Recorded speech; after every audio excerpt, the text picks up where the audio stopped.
لله والصلاة والسلام على رسول الله نبينا محمد وعلى آله وصحبه ومن والاه وبعد فأعوذ بالله من الشيطان الرجيم بسم الله الرحمن الرحيم قل هل يستوي الذين يعلمون والذين لا يعلمون وقال الله تعالى شهد الله أنه لا إله إلا هو والملائكة وأولو العلم قائما بالقسط وقال النبي الأمين صلى الله عليه وسلم العلماء ورثة الأنبياء لا يورث دينارا ولا درهما بل يورث العلم وعن أنس بن مالك رضي الله تعالى عنه قال رسول الله صلى الله عليه وسلم من سلك طريقا يلتمس فيه علما سهل الله له طريقا إلى الجنة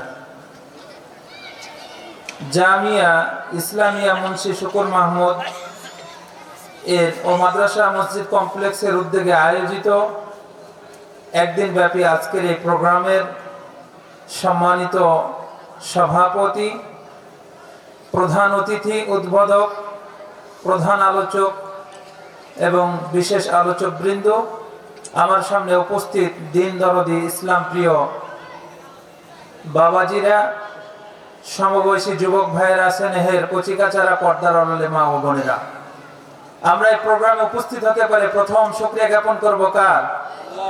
সকলেই পাঠ করি আলহামদুলিল্লাহ। শান্তির ধারা বর্ষিত হোক আমাদের শেষ নবী মুহাম্মদ রাসূলুল্লাহ সাল্লাল্লাহু আলাইহি ওয়াসাল্লামের উপর।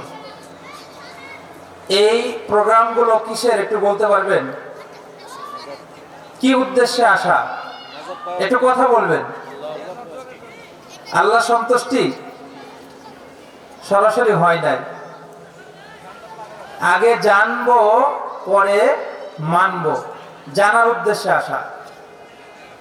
আমাদের এই প্রোগ্রামগুলো হয়, এখানে যারা বসেন এরাকে বক্তা বলা যাবে না, টিচাররা, ইসলামিক টিচার, ইসলামের আলোচনা করবে, আমরা শ্রবণ করব, শিক্ষা অর্জন করব, সেই অনুযায়ী মানব, এটাই হবে সফলতা, মূল মানদণ্ড। পারবো তো ইনশাআল্লাহ? ইলম চর্চার সিস্টেমই আমরা যারা প্রাতিষ্ঠানিক সিস্টেম পাই নাই এবং যাদের সুযোগ আছে, উভয়ের জন্য এই প্রোগ্রামগুলো অত্যন্ত গুরুত্বপূর্ণ। এজন্য আমি আমার আলোচনা ইসলামিক জ্ঞান চর্চার গুরুত্ব ও তাৎপর্য সংক্ষেপে আমি কয়েকটা কথা বলবো। আমরা এখান থেকে মানব এবং পরিবার এটার সাথে সংশ্লিষ্ট রাখার চেষ্টা করব ইনশাআল্লাহ।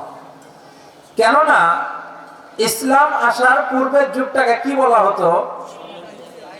জাহালতের যুগ। জাহালত মানে শিক্ষার যুগ না মূর্খতার যুগ? মূর্খতার যুগ। কথা বলবেন আমার সাথে। আর এই মূর্খতা থেকে ইসলাম আসলো কিসের বিনিময়ে? কিসের বিনিময়ে? কোরআন এবং হাদিসের বিনিময়ে। তাহলে কোরআন হাদিস মানেই ইসলাম। যেখানে কোরআন হাদিস আছে সেখানে ইসলাম আছে, যেখানে কোরআন হাদিস নেই, ইসলাম নেই, তার মানে কি আছে? মূর্খতা, জাহেলিয়াত আছে, বর্বরতা আছে। তা আমরা কি বর্বরতার যুগে থাকতে চাই না ইসলামের যুগে থাকতে চাই? মোট কথা বলা যেতে পারে ইসলাম মানেই কোরআন হাদিসের জ্ঞান, কোরআন হাদিসের জ্ঞান মানে ইসলাম। এজন্য মুসা আলাইহিস সালাতু ওয়াস সালাম আল্লাহর কাছে দোয়া করেছিলেন। কোরআনের আয়াত আল্লাহ তাআলা বলছেন, আউযু বিল্লাহি আন আকুনা মিনাল জাহিলিন, হে আল্লাহ আপনি আমাকে মূর্খতা থেকে হেফাজত করুন। একজন নবীর দোয়া ছিল মূর্খতা থেকে আল্লাহর কাছে হেফাজত চেয়েছেন। নবী হয়েও মূর্খতার আশঙ্কা ছিল তার কাছে, অথচ আমরা কোরআন এবং হাদিসের কাছাকাছি যাই না। আমাদের অবস্থানটা কোথায় গিয়েছে একটু চিন্তা করে দেখেছেন? ইসলামিক জ্ঞান গুরুত্ব এত বেশি কেন? তার মানে বোঝা যাচ্ছে যে যদি ইসলাম, কোরআন এবং হাদিস না চর্চা করি, নিজে না বুঝি, পরিবারকে না বুঝাই, তাহলে এর দ্বারা পথভ্রষ্ট হবেই হবে, এত কোনো সন্দেহ নেই। এজন্য আল্লাহ তাআলা বলছেন, কুল হাল ইস্তাবিল্লাযীনা ইয়ালামুনা ওয়াল্লাযীনা লা ইয়ালামুন, হে নবী আপনি বলুন যারা জানে এবং যারা জানে না তারা কি সমান হতে পারে? আপনাদের ভিতরে যারা শিক্ষিত মনে করেন, তথাকথিত শিক্ষিত, আর যারা জানে না তারা কি সমান মনে করেন আপনারা? তো দুনিয়ার ব্যাপারে পার্থক্য আপনি করে নিয়েছেন, অথচ আল্লাহ তাআলা নিজে বলছেন আরে যারা জানে এবং যারা জানে না তারা কখনো সমান হতে পারে না। এ জানেওয়ালা কারা? জানেওয়ালা কারা? ডিগ্রিধারী, সার্টিফিকেট। একটা জিনিস মনে রাখবেন, সার্টিফিকেট কখনো শিক্ষার মানদণ্ড না। সার্টিফিকেট একটা আপনার পরিচিতি, কিন্তু শিক্ষার মানদণ্ড নয়। শিক্ষার মানদণ্ড হতে হবে আপনার ভিতরে কোরআন এবং হাদিসের জ্ঞান কতটুকু আছে, সেই অনুযায়ী আপনি কতটুকু আমল করছেন, এটা হবে আপনার ইলম, বাস্তব পরিচিতি লাভ করার জন্য এটাই যথেষ্ট। রাসূল সাল্লাল্লাহু আলাইহি সাল্লাম এজন্য বলছেন, খায়রুকুম মান তাআল্লামাল কুরআন ওয়া আল্লামা, তোমাদের মাঝে তারাই উত্তম যারা নিজে জ্ঞান অর্জন করে এবং অন্যকে জ্ঞান অর্জন করায়, তারাই হচ্ছে সর্বোত্তম। তাহলে এটা কি যেমন তেমন কথা? পৃথিবীতে সর্বোত্তম এটার বিকল্প আর কোনো পদ্ধতি নেই। ইলম করার পর অন্যান্য আমল করলে আল্লাহর কাছে উত্তম। কিন্তু এটার সাথে দেখুন কথাটা কত সুন্দর, নিজে যে অর্জন করে এবং অন্যকে করায়। অন্যকে করায় এর ভিতরে অনেক ব্যাখ্যা আছে, আমি ওদিকে যাব না যেহেতু একেবারে সময় সংক্ষেপ। আমি শুধু মূল জিনিসগুলো আপনাদেরকে দিয়ে এখান থেকে শেষ করবো ইনশাআল্লাহ। এরপরে রাসূল সাল্লাল্লাহু আলাইহি সাল্লাম অনেক হাদিসে বলছেন, মান ইউরিদিল্লাহু বিহি খায়রান ইউফাক্কিহু ফিদ-দ্বীন। মান ইউরিদিল্লাহ, আল্লাহ যার চান, কি চান? কল্যাণ চান। ইউফাক্কিহু, তাকেই শুধুমাত্র দ্বীনের জ্ঞান দান করেন। ফিদ-দ্বীন, ইসলামের জ্ঞান দান করেন যার কল্যাণ আল্লাহ চান। সুতরাং আগের হাদিস আর এই হাদিসটা দেখেন তো, আল্লাহ তাআলা আমাকে আপনাকে মুক্তি দেওয়ার জন্য কত গুরুত্বপূর্ণ কথা বলেছেন। আগে বলেছেন সর্বোত্তম, এরপরে বলছেন যার কল্যাণ চান তাকেই দান করেন। তাহলে আমরা কি কল্যাণ চাই না? আল্লাহর কল্যাণ চাই কি না? তাহলে আল্লাহর কল্যাণ চাইলে কোরআন এবং হাদিসের জ্ঞান অর্জন করতে হবে না? নাকি বলবেন যে এখন ছোটবেলায় পড়তে পারি না, এখন তার মাথায় ধরে না আর সুযোগ নেই, এরকম বলার সুযোগ আছে? জি না। আপনি ইচ্ছা করলে আপনি যে মোবাইলটা নিয়ে অবৈধ কাজে ব্যবহার করছেন, আপনার যদি নিয়ত ঠিক থাকে, আপনার অন্তরে আল্লাহর ভয় থাকে, তাহলে ওই মোবাইল দ্বারাই আপনি অনেক ইলম অর্জন করতে পারবেন। তবে বুঝটা নিতে হবে একজন শিক্ষকের মাধ্যমে। বুঝে আসবেন, শুধু মোবাইল দ্বারা ইলম নিলে পথভ্রষ্ট হতে পারেন। ওই যে বলে না, বুঝতে বুঝতে এমন বুঝে ফেলাচ্ছে মনে করে যে আমি সবকিছু। এরকম কিন্তু আলোচক, এরকম জ্ঞানীর ফেসবুকে মোবাইলে অভাব নেই। আমি ওই ধরনের জ্ঞানী হতে বলিনি আপনাদেরকে। আপনাদের যেটা বলছি যে আপনি ইলম নেন আপনার মোবাইল থেকে, তবে এই ইলমের বুঝটা নিতে হবে আপনার পার্শ্ববর্তী মসজিদের ইমাম, খতিব, ওস্তাদ যারা অনলাইনে ভালো আলোচনা করে তাদের মাধ্যমে আপনারা নিতে পারেন। এইভাবেই আমরা ইলম অর্জন করব। তাহলে আল্লাহ তাআলা কল্যাণকামী বান্দা হিসেবে, জাতি হিসেবে আমাদেরকে আল্লাহ তাআলা গ্রহণ করবেন। সুবহানাল্লাহ। এটা গেল হাদিস। এবার আসি, ইলম অর্জনকারীর জন্য আল্লাহ তাআলা কত মর্যাদা দিয়েছেন। আল্লাহ তাআলা বলছেন, শাহিদ আল্লাহ, আল্লাহ সাক্ষী দিচ্ছেন, আন্নাহু লা ইলাহা ইল্লাল্লাহ। এই বাক্যটা আমরা জানি, এটা কিসের বাক্য? তাওহীদের বাক্য। কিসের বাক্য? তাওহীদ ছাড়া কেউ ইসলাম ভিতরে আসতে পারবে? আসতে পারবে না। তাওহীদ অস্বীকার করার সাথে সাথে সে ইসলাম থেকে বের হয়ে যাবে। তাহলে পৃথিবীর শ্রেষ্ঠ কালেমা, শ্রেষ্ঠ বাক্য, দামি, মূল্যবান, সবচাইতে আল্লাহর কাছে গ্রহণযোগ্য বাক্য, সেটা হচ্ছে লা ইলাহা ইল্লাল্লাহ। এই বাক্যর সাক্ষী প্রথমে কে দিলেন? শাহিদ আল্লাহ। কে সাক্ষী দিলেন? আল্লাহ। এরপর ওয়াল মালাইকা, তারপর কে সাক্ষী দিলেন? ফেরেশতারা। এরপর বলছেন ওয়া উলুল ইলম। ওয়া উলুল ইলম। ওয়া উলুল ইলম কারা? যারা কোরআন এবং হাদিসের জ্ঞান অর্জন করে তারা। সুতরাং আপনি মনে করবেন ছোটবেলায় বাবা পড়াই নাই, এখন আর সুযোগ নেই, এই সামাজিকতার দোহাই, বাবার দোহাই দিয়ে আপনি ইলম অর্জন এখনো করবেন না।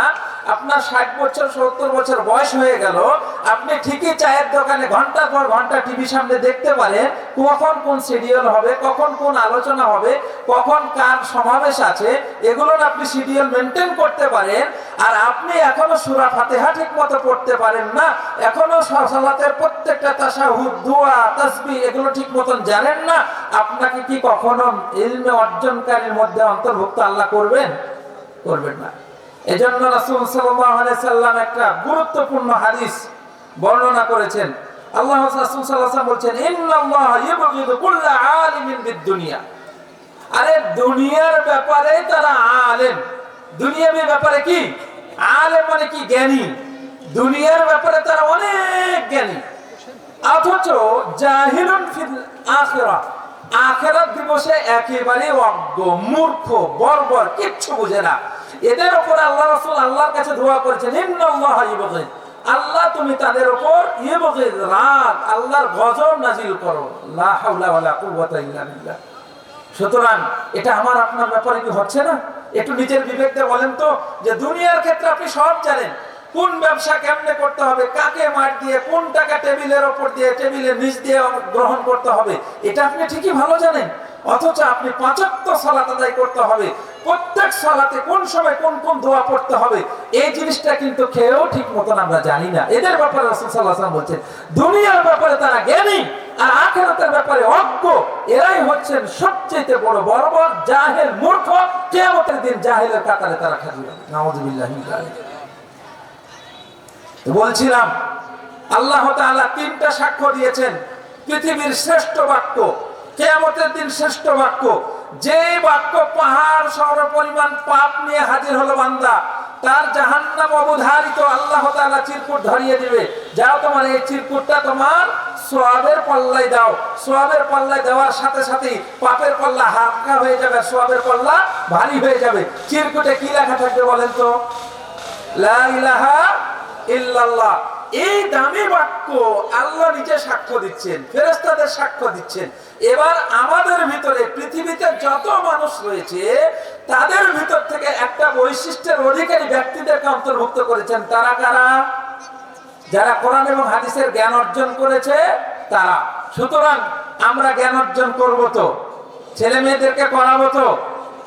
আল্লাহ তাআলা বলছেন, ফা'লাম আন্নাহু লা ইলাহা ইল্লাল্লাহ, একই কথা এখানে বলছেন, হে মানুষ তুমি আগে ইলম অর্জন করো, জ্ঞান অর্জন করো, লা ইলাহা ইল্লাল্লাহ, যে আল্লাহ ছাড়া সত্যিকার তেমন কোনো মাবুদ নেই।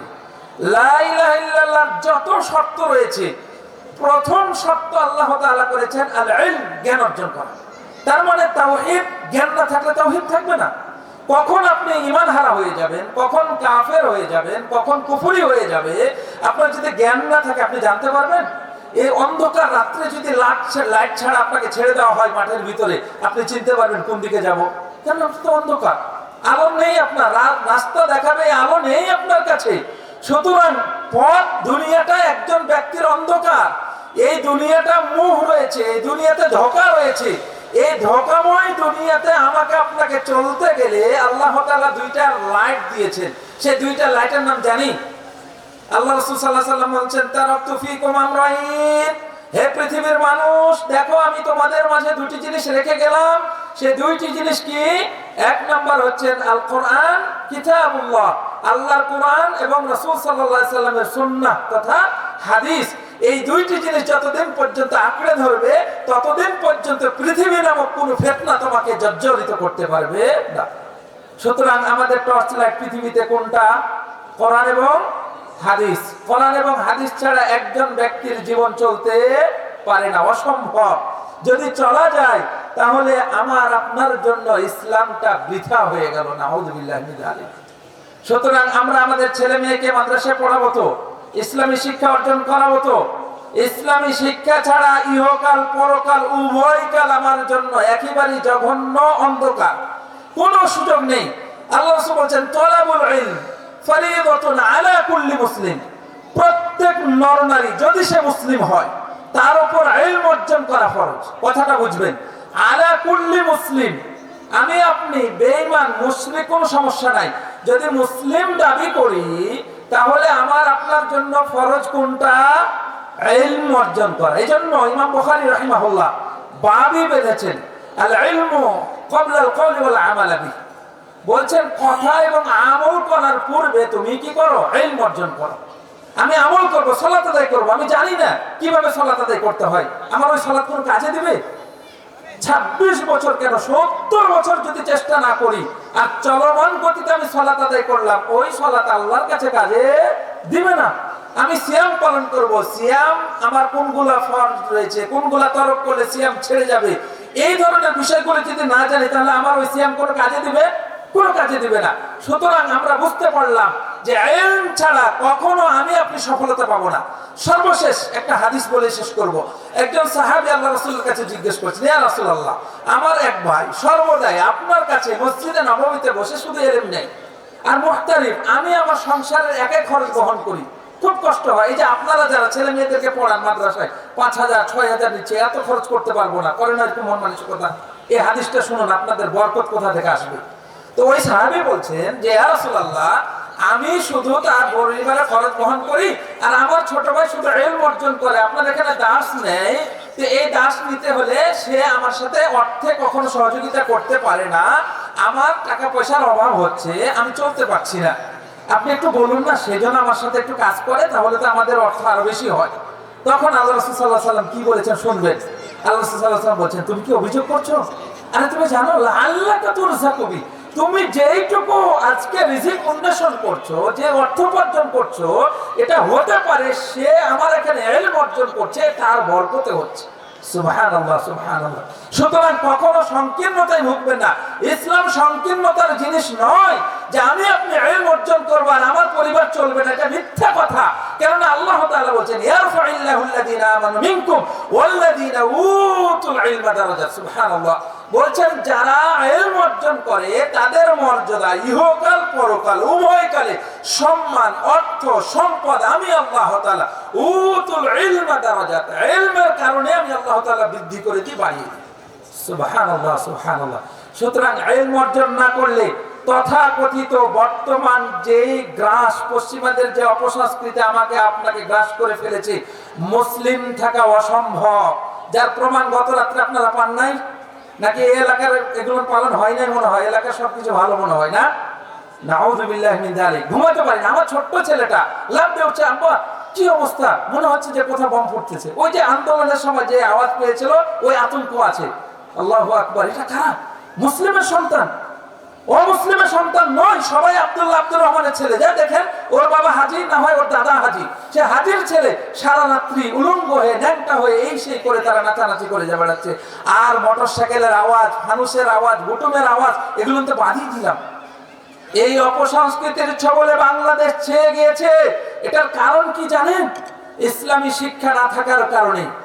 যেই ছেলেটার ভিতরে ইসলামী শিক্ষা ছিল সে কখনো কেউ অমুসলিমদের এই অপসংস্কৃতিতে কখনো পা দিতে যেত না, কারণ এটা অমুসলিমদের শুধু নয়, এটার ভিতরে শিরক রয়েছে। গত রাতটা কি গিয়েছে বলেন তো, আপনারা কি নাম জানেন? নামটা বলেন না কেন? গত রাত্রে যে রাত গেছে কি নাম?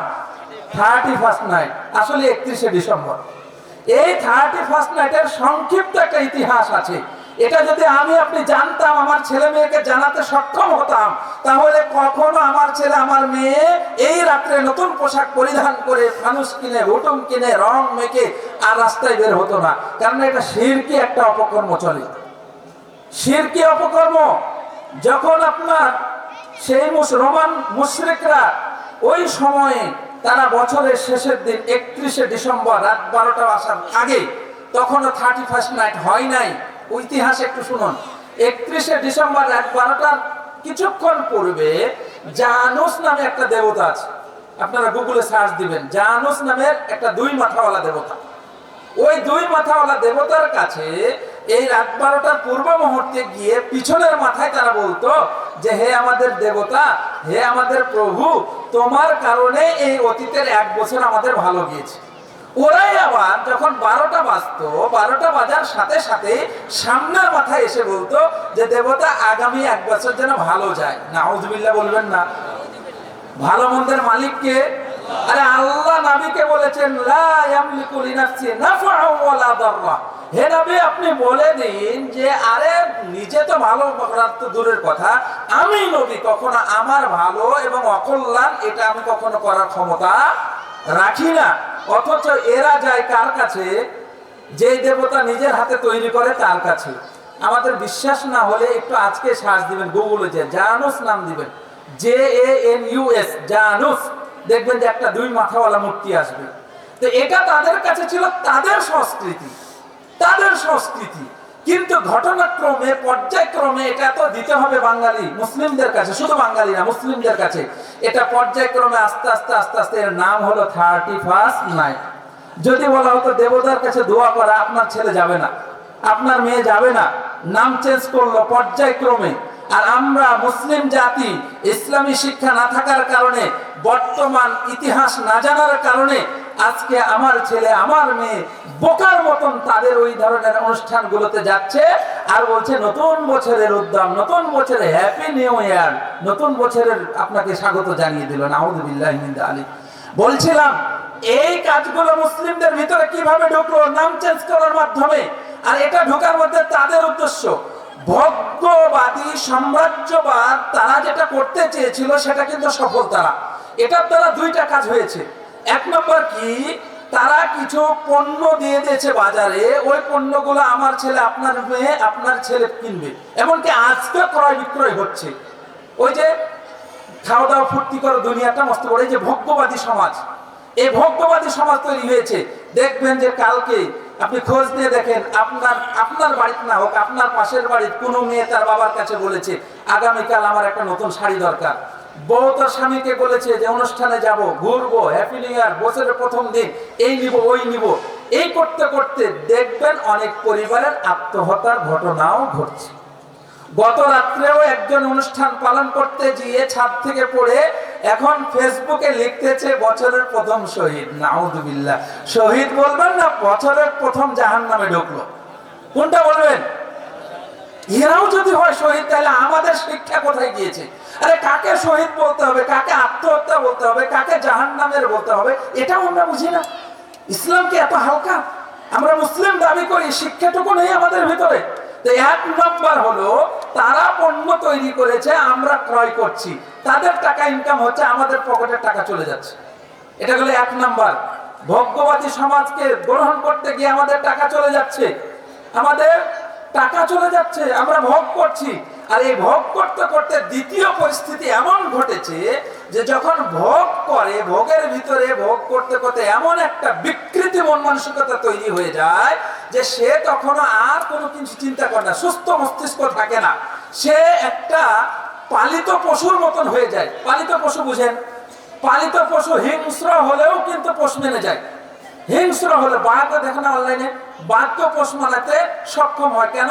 তাকে খাবার দিয়েছে, তাকে ভোগ দিয়েছে, তাকে সবকিছু আরামাইশ দিয়েছে। তা আমরা মুসলিমরা অমুসলিমদের এই পণ্যের ভোগে পড়ে আজকে আমরা এমনই হয়েছি, আমাদের বিকৃতি মস্তিষ্ক হারিয়ে গেছে। আমরা তাদের গোলামি করতে করতে করতে এমন অবস্থায় এসে গেছি এখন যে আমরা পশু, পালিত পশুর মতো তাদের পোষিত পশুতে রূপান্তরিত হয়ে গেছি। তারা যেটাই দিচ্ছে আমরা সেটা গ্রহণ করছি আর বলছি এটা সংস্কৃতি, এটা সামাজিকতা, এটা না করলে কেমন দেখায়। নাউযুবিল্লাহি মিন যালিক।